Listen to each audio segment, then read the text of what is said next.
हो अरे हतना रात खन कहा खातिर बोललू हो हे माई बड़ी डर लागता हो न देखो बसवा हिलता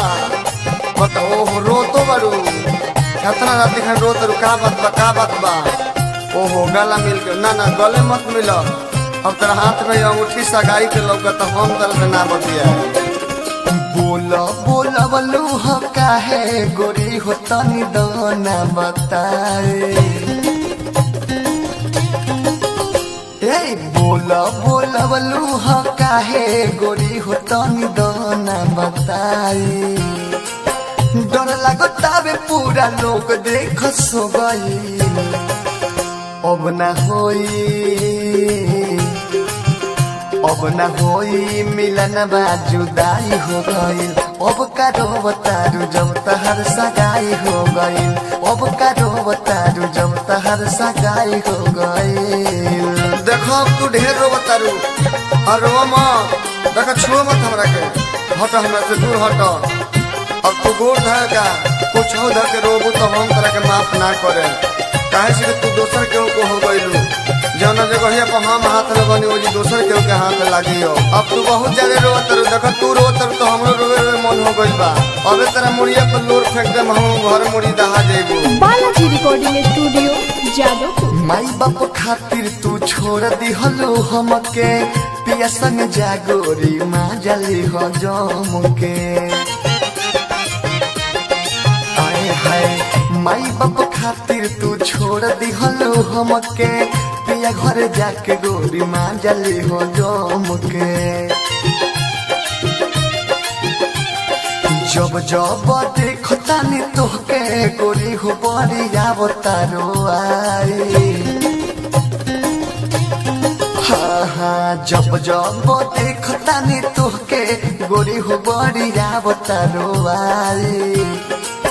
दिलवा से नाम तहर दिल देख धो गई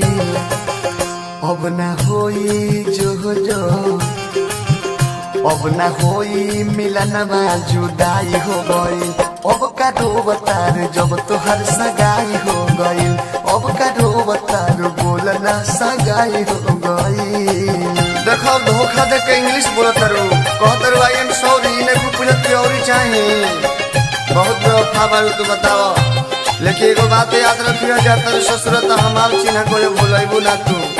तारा दिलवा में चिन्ह हम धो देले बानी ये प्यार हमेशा तेरा ससुर ले जाई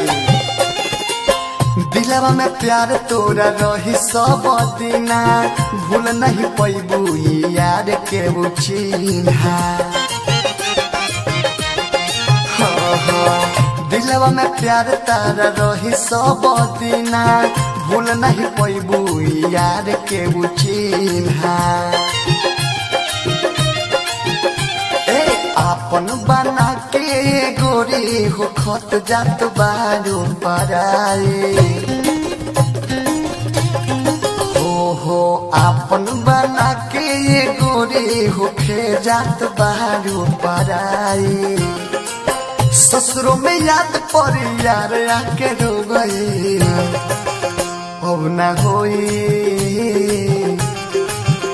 अब ना होई मिलन बा जुदाई हो गई अब का बतार पगली सगाई हो गई अब का बतार जब तोहर सगाई हो गई अब हम घरे जाता नहीं बड़ा लेट हो गई बात डरो लगत है दादा हम सुनले बन तेरा गांव में बड़ा भूत बड़े सो हई बसवरिया के ऊपर भूत बैठल रहे दादा वही बस हुलुर करत है कब को हिलाव तो बा हम जाते में तो हमरे के हिलावे लगी दादा तू तो औरत हो कहीं जगह झाड़े वाले को हमार के झाड़े हो दादा बालाजी रिकॉर्डिंग स्टूडियो जादवपुर दुर्ग से दर्दी से कोली हो शादी विदेशी ले यादो अब दिल से भुला दी दुर्ग से दर्दी से कोली हो शादी विदेशी ले यादो अब तोह के भुला दी अंतिम बार कहतानी गोरी टूटल जाता नहीं के डोरी हाँ हाँ अंतिम बार कहतनी गोरी टूटल जाता नहीं के डोरी डर रह जवना के वो देख हो गई